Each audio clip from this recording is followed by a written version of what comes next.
Hello students, welcome to our channel Discovery and YCL. In this channel, we provide you the best coaching facility for JEE, NEET and CBSE board classes. My name is Deepak and I am the faculty for physics. So, if you want to get connected with us, subscribe our channel and press the notification button for latest updates.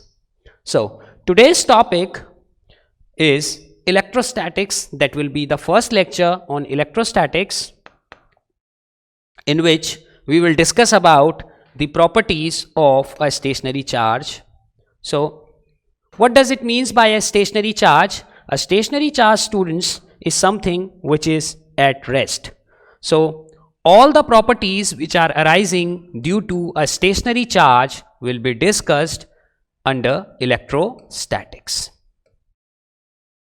Before understanding what an stationary charge can do, stationary charge या रुका हुआ charge क्या क्या properties produce कर सकता है, क्या क्या फिनोमिना प्रोड्यूस कर सकता है, किस तरीके के इफेक्ट्स प्रोड्यूस कर सकता है, उसको समझने से पहले ये समझना ज़रूरी है कि चार्ज होता क्या है. So if somebody asks what is the fundamental definition of charge, charge की डेफिनेशन क्या है? So charge will be charge responses for electric and magnetic fields. कोई भी ऐसा ऑब्जेक्ट जो कि इलेक्ट्रिक और मैग्नेटिक फील्ड के लिए रिस्पॉन्स देता है उसे हम चार्ज्ड बॉडी या चार्ज्ड ऑब्जेक्ट की फॉर्म में आइडेंटिफाई करते हैं. सो अगर कोई भी ऑब्जेक्ट है उसके अंदर किसी भी तरीके का चार्ज है, आइदर पॉजिटिव और negative, then this object will experience some force. ये ऑब्जेक्ट कुछ फोर्स महसूस करेगा इलेक्ट्रिक फील्ड्स में as well as magnetic fields में.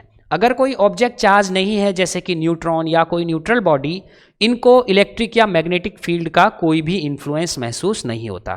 The second important thing is, कोई भी चार्ज जो है वो खुद ही इलेक्ट्रिक और मैग्नेटिक फील्ड्स का क्रिएटर होता है, एज वेल एज चार्ज ही इलेक्ट्रिक और मैग्नेटिक फील्ड को एक्सपीरियंस भी करता है. सो फिजिक्स में हम किसी भी तरीके के इंटरैक्शन या किसी भी तरीके की थ्योरी की जब भी बात करते हैं तो उनमें जो भी फंडामेंटल ऑब्जेक्ट्स इंक्लूडेड हैं वही किसी तरीके के फोर्स, किसी तरीके के फील्ड को क्रिएट करते हैं और वही उस फोर्स या फील्ड को महसूस भी कर सकते हैं. जैसे कि आपने देखा होगा ग्रेविटी में ग्रेविटेशनल फोर्स के क्रिएटर हैं मासेस, और केवल मासेस वाली बॉडीज ही ग्रेविटेशनल फोर्स को एक्सपीरियंस कर सकती हैं. सो it means that in any physical theory, those objects which are acting like sources, they are the objects which experience the forces or fields also. So charge यहां पर ना केवल magnetic field और electric field के लिए response देता है, ना ही केवल वो इलेक्ट्रिक और मैग्नेटिक फील्ड को महसूस करता है, बल्कि वो इलेक्ट्रिक और मैग्नेटिक फील्ड को क्रिएट भी करता है. So the fundamental definition of charge will B, a charge is something which is experiencing some force or field due in presence of electric and magnetic fields. So this is the fundamental definition of charge. अब हम आगे बढ़ेंगे कि charge के अंदर और किस किस तरीके की प्रॉपर्टीज होती हैं. So let's start from the first property of charge, which is the nature of charge. किसी भी ऑब्जेक्ट में स्टूडेंट्स जो चार्ज होता है वो दो तरीके का हो सकता है, either it is a positive charge or it is a negative charge. Okay, so electricity में यूजुअली पॉजिटिव और negative word, it means that either you are transferring electrons from a body और either you are transferring electrons to a body. अगर आप किसी object को में से electrons को निकाल लेते हैं, अगर किसी ऑब्जेक्ट से आप इलेक्ट्रॉन्स को निकालने की टेंडेंसी रखते हैं या एक पॉइंट से दूसरे पॉइंट की ओर को आप किसी पॉजिटिव चार्ज को मूव करते हैं, तो दोनों ही केसेस में ऑब्जेक्ट जो है वो पॉजिटिव चार्ज एक्वायर कर लेता है. So positive charge can be given to a body in two ways. The first thing is, पहला केस है जब आप डेफिशिएंसी ऑफ इलेक्ट्रॉन्स क्रिएट करते हैं. डेफिशिएंसी ऑफ इलेक्ट्रॉन्स यानी कि इलेक्ट्रॉन्स की कमी. तो अगर किसी भी ऑब्जेक्ट में इलेक्ट्रॉन्स,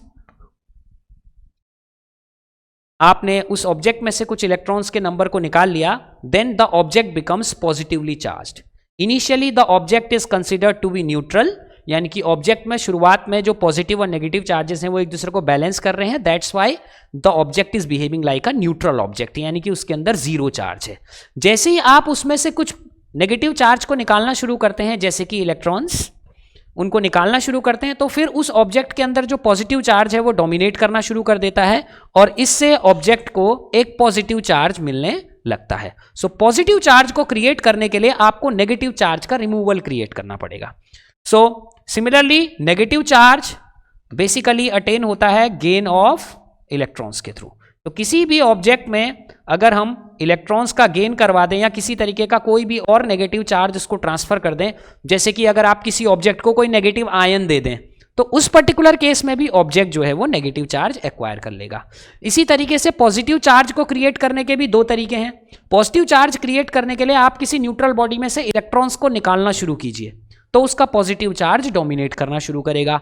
सिमिलरली इसी तरीके से अगर हम नेगेटिव चार्ज क्रिएट कर सकते हैं तो उसके लिए भी दो तरीके हैं। या तो आप किसी ऑब्जेक्ट में इलेक्ट्रॉन्स डालना शुरू कीजिए, किसी न्यूट्रल ऑब्जेक्ट में आपने इलेक्ट्रॉन्स को डालना शुरू किया तो उन इलेक्ट्रॉन्स का चार्ज डोमिनेट, उन इलेक्ट्रॉन्स के चार्ज का वर्चस्व स्थापित हो जाएगा, यानी कि वो इलेक्ट्रॉन्स का नंबर जो है वो पॉजिटिव चार्ज के ऊपर डोमिनेट करने लगेगा, उससे एक्स्ट्रा हो जाएगा। That's why we will get a negative charge on the overall body. The second case is कि अगर आप पॉजिटिव चार्ज एक और तरीके से क्रिएट करना चाहते हैं तो आप किसी पॉजिटिव आयन को ट्रांसफर कर दीजिए इस किसी बॉडी में।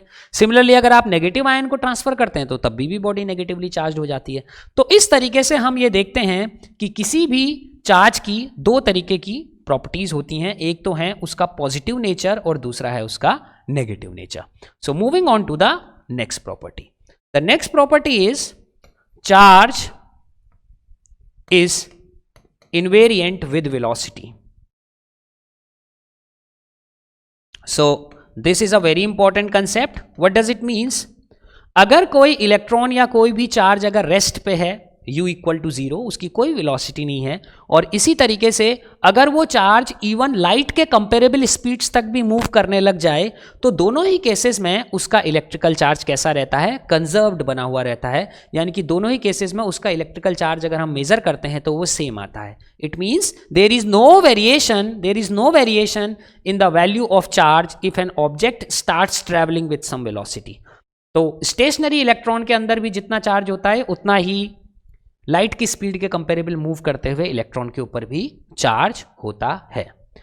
यूजुअली अगर आप बोहर्स थ्योरी में देखेंगे तो बोहर्स थ्योरी में कोई भी इलेक्ट्रॉन जो होता है अगर हाइड्रोजन के फर्स्ट ऑर्बिट में रिवॉल्व कर रहा है तो वो करीब करीब 99.8% ऑफ वेलोसिटी ऑफ लाइट तक पहुंच जाता है। और इस पर्टिकुलर केस में भी इलेक्ट्रॉन का चार्ज स्टूडेंट्स उतना ही बना हुआ रहता है जितना कि एक रुके हुए इलेक्ट्रॉन का होता है।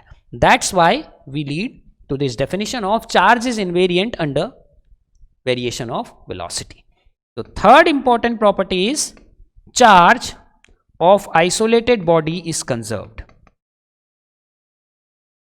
Isolated body is conserved.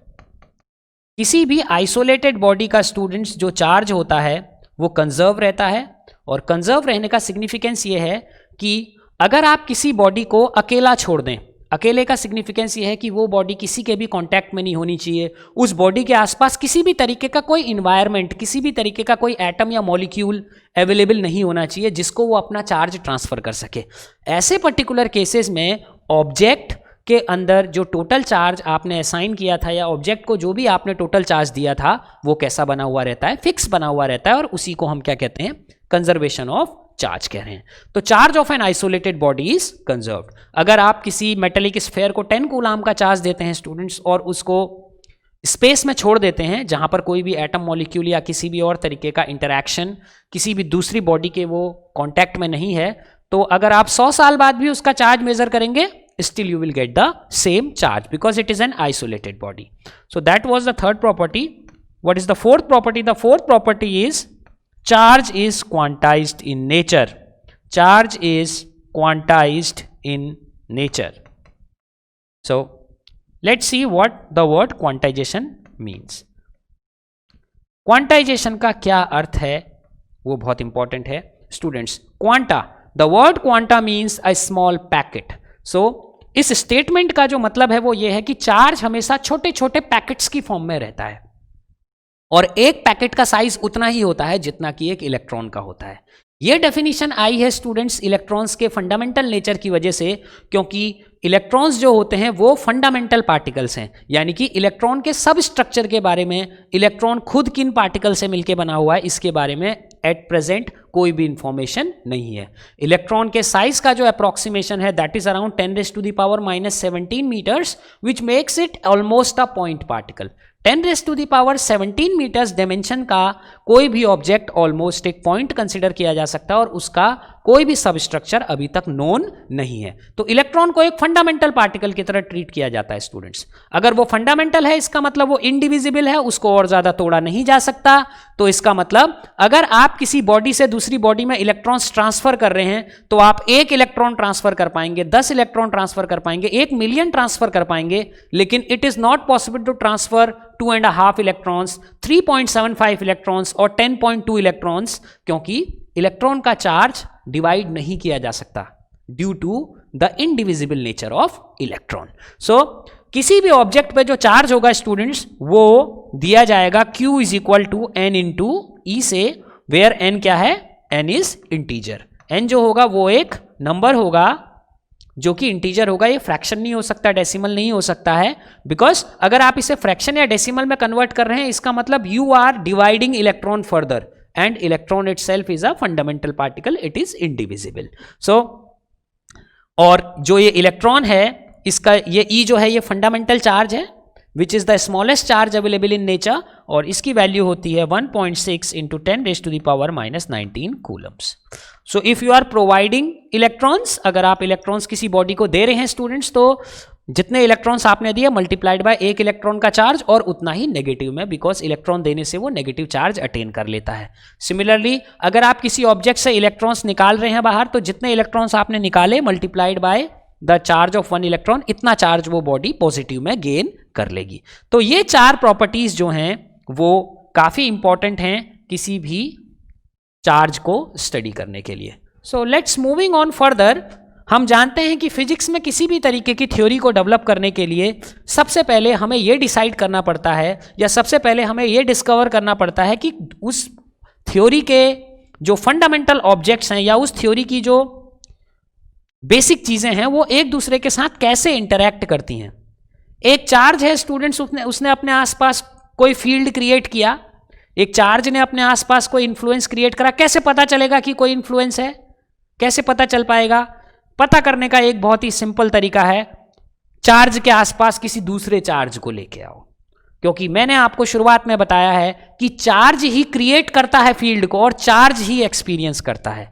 Mass he create करता है ग्रेविटी को, मास ही एक्सपीरियंस करता है। तो सिमिलरली चार्ज क्रिएट करेगा इलेक्ट्रिक फील्ड, अपने आसपास एक फोर्स का डोमेन, एक फोर्स का एरिया क्रिएट करेगा, लेकिन पता कैसे चलेगा कि यह फोर्स क्रिएट हुआ? उसके लिए हमको किसी दूसरे चार्ज को लाने की जरूरत पड़ेगी। अगर उस दूसरे चार्ज ने कोई फोर्स महसूस किया या दूसरे चार्ज की वजह से पहले चार्ज ने कोई फोर्स महसूस किया तो समझिए कि कोई इंटरेक्शन हो रहा है दोनों चार्जेस के बीच में। They have started a conversation, a talk is occurring between them. उन दोनों ने एक दूसरे से बात करना शुरू कर दिया है, इट मींस इंटरैक्ट करना शुरू कर दिया है। So in physics if we want to discuss what will be the interaction between two charges, it means that we are talking about a mathematical law which decides the force between two charges. अगर हम बात करेंगे कि कोई भी दो charges कैसे एक दूसरे के साथ इंटरैक्ट करते हैं तो बेसिकली हम ये बात कर रहे हैं कि इन दो चार्जेस के बीच में जो फोर्स है उसका मैथमेटिकल एक्सप्रेशन क्या है। वो फोर्स किस तरीके से चार्जेस की वैल्यू पे डिपेंड करता है, वो फोर्स किस तरीके से डिस्टेंस के ऊपर डिपेंडेंट करता है, और एक बड़ी ही नई क्वांटिटी हमको देखने को मिलेगी, that will be the dielectric constant and the permittivity of the medium.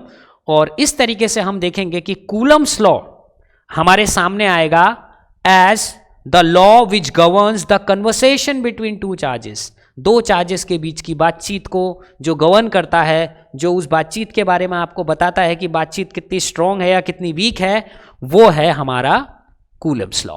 So start करते हैं। कूलम्स लॉ ये कहता है कि अगर आपके पास एक चार्ज है Q1 एंड सिमिलरली एक चार्ज है Q2 और उनके बीच में एक गैप है R, then the force between them is proportional to the product of the charges q1 q2 and it is inversely proportional to the square of distance between them. Exactly students, ये एक inverse square law है और इसकी form भी बिल्कुल वैसी ही होती है जैसे कि एक ग्रेविटेशनल लॉ की है. आप देखते होंगे कि न्यूटन्स ग्रेविटेशन में जो फंडामेंटल ऑब्जेक्ट्स पार्ट लेते हैं वो है masses. q1 q2 are replaced by m1 and m2 and the distance aspect is same. So these type of forces students, ऐसा कोई भी फोर्स जो डिस्टेंस के स्क्वायर के इनवर्स प्रोपोर्शन में होता है, it is actually a central force. और सेंट्रल फोर्स की प्रॉपर्टी ये होती है कि ये दोनों ऑब्जेक्ट्स को मिलाने वाली लाइन के अलोंग काम करता है. सो ये जो फोर्स इनके बीच में काम करेगा स्टूडेंट्स, ये दोनों ऑब्जेक्ट्स को मिलाने वाली लाइन के अलोंग काम करेगा. So gravity is a central force. Electrostatics, the Coulomb's law, the electrostatic force between two objects, two charged bodies, is itself a central force. ठीक है, तो अब हम इसको आगे अब इसको करते हैं. सो F proportional to 1 upon r square. So you can write F is equal to K times Q1 Q2 over r square. किसी भी प्रोपोर्शनैलिटी को एलिमिनेट करने के लिए you have to put a constant. और ये कांस्टेंट आया कहां से स्टूडेंट्स? होगा क्या कि अगर आप चार्जेस को मल्टीप्लाई करके डिस्टेंस के स्क्वायर से डिवाइड करते हैं, then the question is will it match with the experimental value? अगर आप f को किसी डिवाइस के थ्रू मेजर करेंगे, then you will see that there is a huge difference between the product q1 q2 divided by r square and the measured value of f. किसी भी experiment में अगर आप f को कैलकुलेट करेंगे, f को major करेंगे, तो उसकी वैल्यू हमेशा q1 q2 upon r square के कंपैरिजन में अलग आती है. लेकिन q1 q2 upon r square को इंक्रीज करने पर f भी इंक्रीज होता है. ओके, लेकिन दोनों की न्यूमेरिकल वैल्यू अलग अलग आ रही है. इट मींस कि इन दोनों के बीच में कंपैटिबिलिटी, इस थियोरेटिकल फॉर्मूला को ट्रू प्रूव करने के लिए आपको किसी नंबर को इसके सामने लगाना पड़ेगा and that number is actually adjusting the ratio between f and q1 q2 over r square. So इस तरीके से एक प्रोपोर्शनैलिटी कांस्टेंट जो होता है वो एक थियोरेटिकल रिजल्ट और एक एक्सपेरिमेंटल वैल्यू को बराबर करने के काम आता है. It is just matching the theoretical result with the experimental value. Now moving on further, what is hidden inside this k, और k के अंदर क्या क्या छुपा हुआ है वो हम देखते हैं. This k itself is a constant और इसको हम डिफाइन करते हैं k is equal to 1 upon 4 pi epsilon naught. So what will be epsilon? Epsilon naught को हम डिफाइन करते हैं permittivity of vacuum. Permittivity of vacuum. So what does it means by permittivity of vacuum? Suppose कीजिए students, आपके पास दो magnets हैं जिनके opposite poles आपने एक दूसरे की ओर रखे हुए हैं. ये दोनों मैग्नेट्स एक दूसरे को अट्रैक्ट कर रहे हैं. If you put a book between them, a thick book is put between them, तो आप देखेंगे कि ये फोर्स क्या होने लगता है? डिक्रीज होने लगता है. It means somehow the medium which is in between the two magnets is placing a very important role. वो बहुत ही इंपॉर्टेंट रोल प्ले करता है क्योंकि ये दोनों मैग्नेट्स के बीच के फोर्स की स्ट्रेंथ को कम कर रहा है. ये एक तरीके से फोर्स की स्ट्रेंथ को एब्जॉर्ब करने का काम करता है और इसीलिए करता है क्योंकि हर मीडियम की कुछ ना कुछ डेंसिटी होती है due to some atoms and molecules inside them. इन ये फोर्स लाइंस जो कि एक नॉर्थ पोल से एग्जिट करके साउथ पोल की ओर जा रही थी, उनका अमाउंट जो है वो कम हो जाता है because these atoms and molecules which are lying in between the path, they are trying to absorb these field lines. और फील्ड लाइंस का नंबर अगर कम होने लगता है तो स्ट्रेंथ भी वीक हो जाती है. बिल्कुल वैसे ही ये जो एप्सिलॉन नॉट है स्टूडेंट्स, ये बताता है कि वैक्यूम किस तरीके से नंबर ऑफ फील्ड लाइंस या फोर्स को ब्लॉक कर रहा है. आप इस वर्ड का नाम देख रहे होंगे, that is permittivity. Permittivity word से ऐसा लगता है कि permit means allow. So it means epsilon naught को देख के ऐसा लगता है कि ये बता रहा है वैक्यूम कितनी फील्ड लाइंस अलाउ कर रहा है. बट ऑलवेज रिमेंबर, परमिटिविटी की जो डेफिनेशन है that is exactly opposite to its work. ये अगर किसी मीडियम की परमिटिविटी ज्यादा है तो वो इस कांस्टेंट की वैल्यू को कम कर देती है और फोर्स भी कम हो जाता है. So it means permittivity is basically representing how much hindrance और हाउ मच रेजिस्टेंस और how much blockage is offered by any material.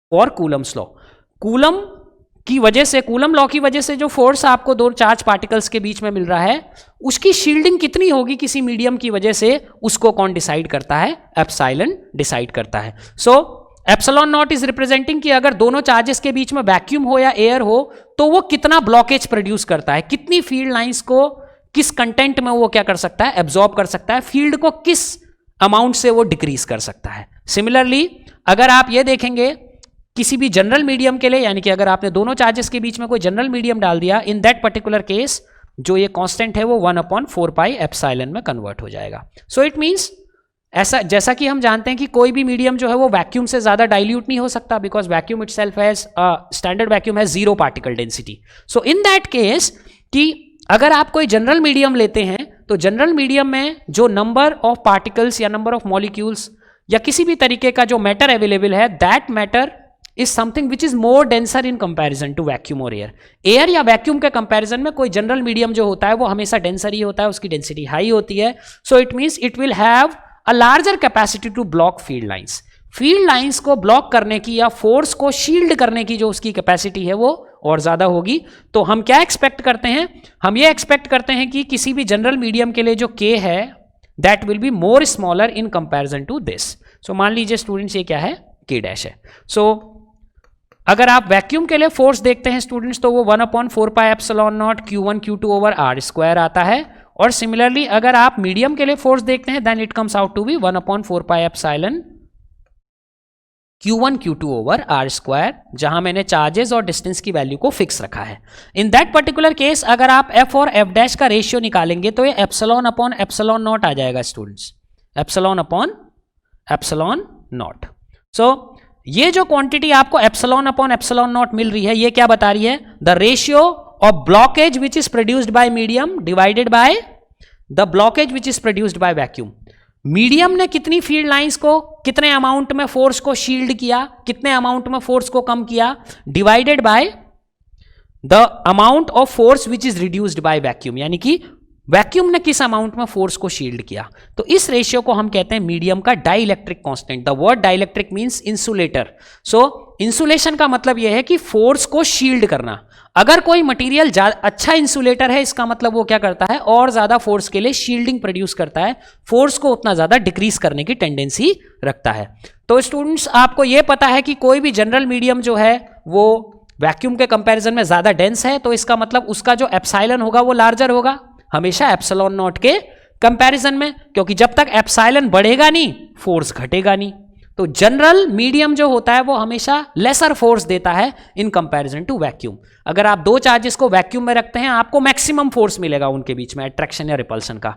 जैसे ही आप कोई जनरल मीडियम रख देंगे तुरंत वो फोर्स क्या होने लगेगा, शील्ड होके कम होने लगेगा। और शील्ड होके कम करने के लिए जरूरी है कि उसकी परमिटिविटी जो होनी चाहिए एप्सिलॉन, वो एप्सिलॉन नॉट के कंपैरिजन में ज्यादा होनी चाहिए। तो किसी भी जनरल मीडियम के लिए K हमेशा क्या होता है, ग्रेटर देन 1।